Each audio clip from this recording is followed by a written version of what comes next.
Bueno, en este bloque el licenciado Forquera nos va a contar cómo fue, digamos, el proceso por el cual las autoridades se hicieron eco de la demanda de la gente y finalmente se pudo lograr en el municipio de Cañuelas la ordenanza de restricción de uso de agrotóxicos.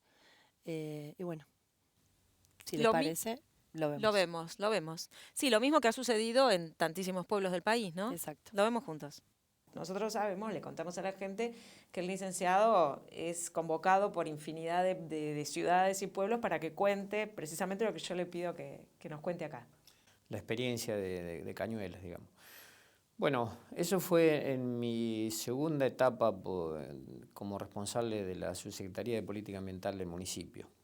Yo estuve en dos oportunidades en el municipio, entre el 2000 y el 2003, que ahí ya era incipiente el tema, no era tan complejo, todavía la sojización no había avanzado tanto.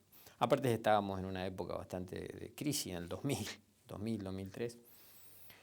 Y en el segundo periodo que yo estuve entre el 2007 y el 2012, ahí yo ya me había de alguna manera agendado una serie de temas donde había que hacer algún ordenamiento en Cañuelas. Uno de los temas era justamente la regulación del uso de agroquímicos. Es decir, estaba en agenda, digamos, en la idea de hacerlo. Y en ese momento nosotros ya habíamos empezado a trabajar en el 2009, averiguando en otras provincias, en municipios, cuáles eran las ordenanzas que habían, así que estábamos estudiando algunos textos de ordenanzas que estaban, entre ellos estaba la de Mar del Plata, y todo eso lo estaba trabajando el grupo de profesionales que yo tenía en el área que habíamos contratado con recursos de Acumar. Mientras estábamos trabajando en eso, entra un pedido de una escuela privada, prácticamente estaba en el casco urbano de Cañuelas, donde los chicos, junto con un profesor, que era un médico, que en ese momento creo que era concejal, presentaron un proyecto de ordenanza, que era un proyecto, ¿por qué? Porque les habían hecho una aplicación en el patio de la escuela prácticamente. O sea, habían unas 3-4 hectáreas libres entre la escuela y una avenida principal, y ahí habían sembrado soja. Entonces el productor que sembró ahí, un contratista, había hecho una aplicación terrestre con el mosquito, que comúnmente se lo dice al equipo aplicador, y en momentos que los chicos estaban en clase. Entonces muchos chicos tuvieron algunos problemas de vómitos, Eso que dolores de llamábamos cabeza. recién intoxicación aguda. Exactamente. Entonces reaccionaron los chicos de esa forma.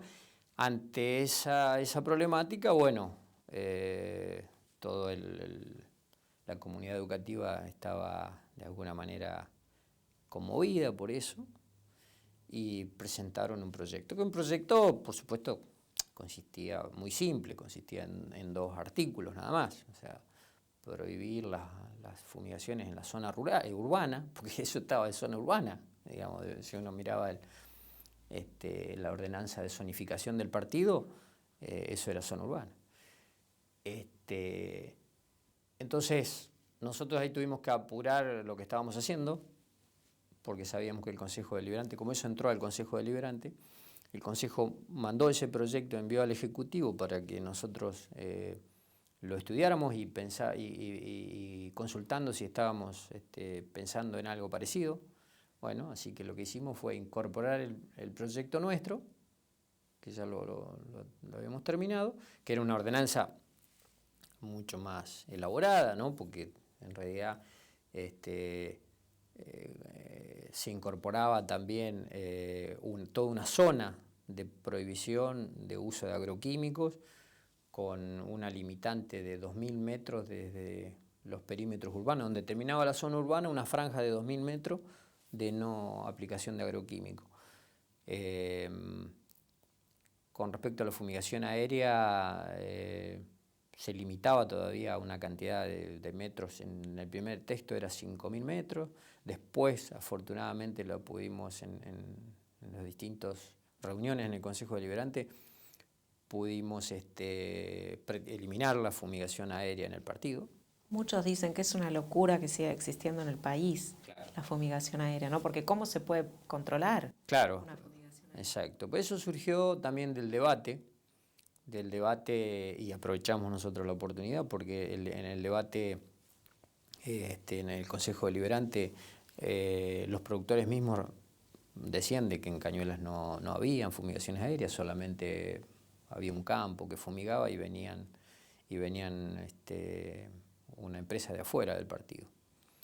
Entonces, como nosotros veíamos que eso era muy complicado de controlar y muy difícil de evitar una deriva del producto, porque a la distancia que va la avioneta, digamos, la deriva, por más que las condiciones climáticas sean muy favorables, la burbuja, la gota, digamos, puede viajar en el aire muchos kilómetros.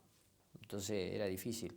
Por lo tanto, decidimos que al no haber empresas acá, que no se usaba prácticamente la técnica, que todas eran aplicaciones terrestres, decidimos que era una buena oportunidad. Que era una buena oportunidad para prohibirlo, para evitar el desarrollo de esa técnica. Y así lo hicimos.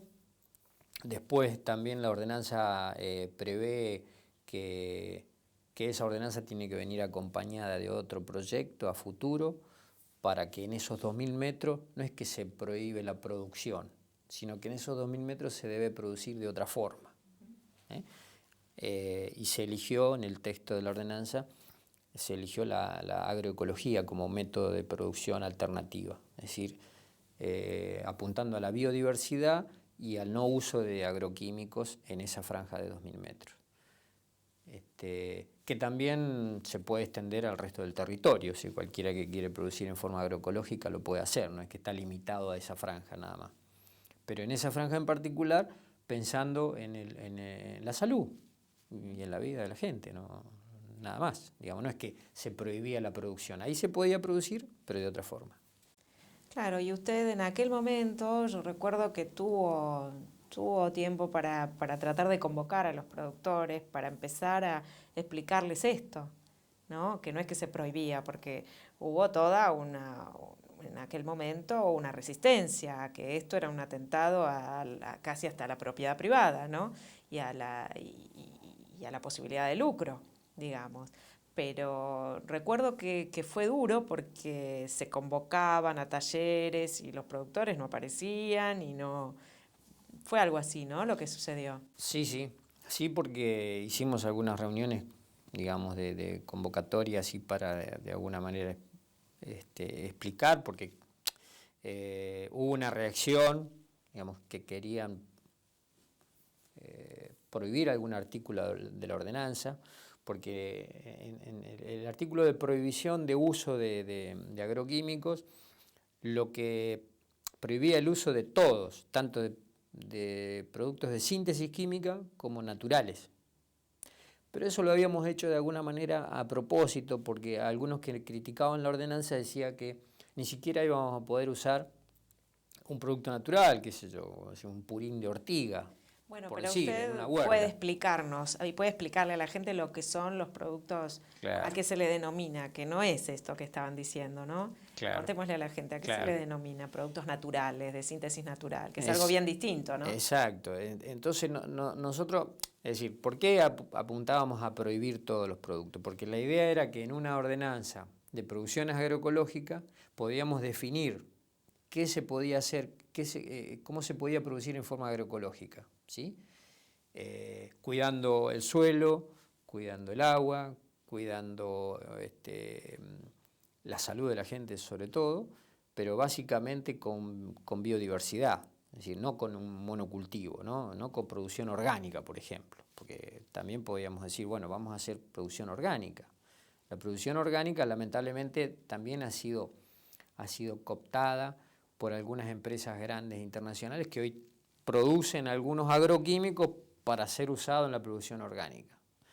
Entonces, nosotros lo que no queríamos era tener un monocultivo de producción orgánica, ¿no? Porque En la agroecología tiene que ver el cuidado del suelo, el cuidado del agua, el precio justo. Bueno, ahí teníamos un poco la reseña de uno de los pueblos, por ejemplo, Cañuelas, que fue una ordenanza que luego se replicó en muchas partes del país y donde muchos se alarmaron porque de pronto se prohibió algo que en Europa está completa y totalmente prohibido, que son las fumigaciones aéreas.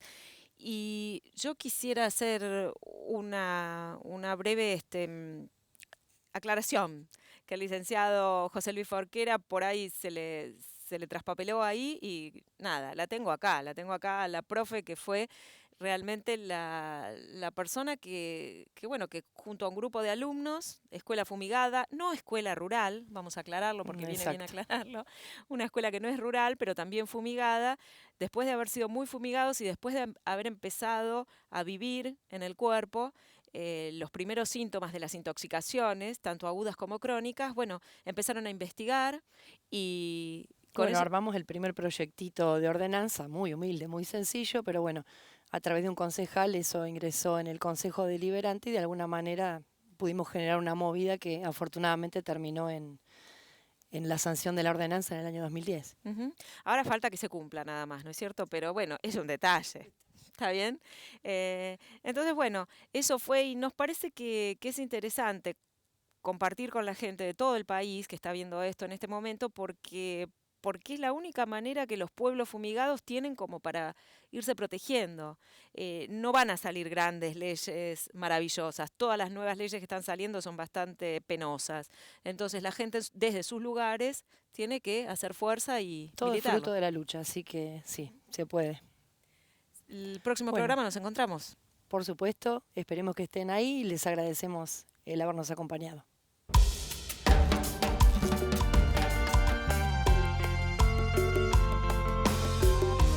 Tanta codicia, tanta condena, tanta injusticia, tantas cadenas.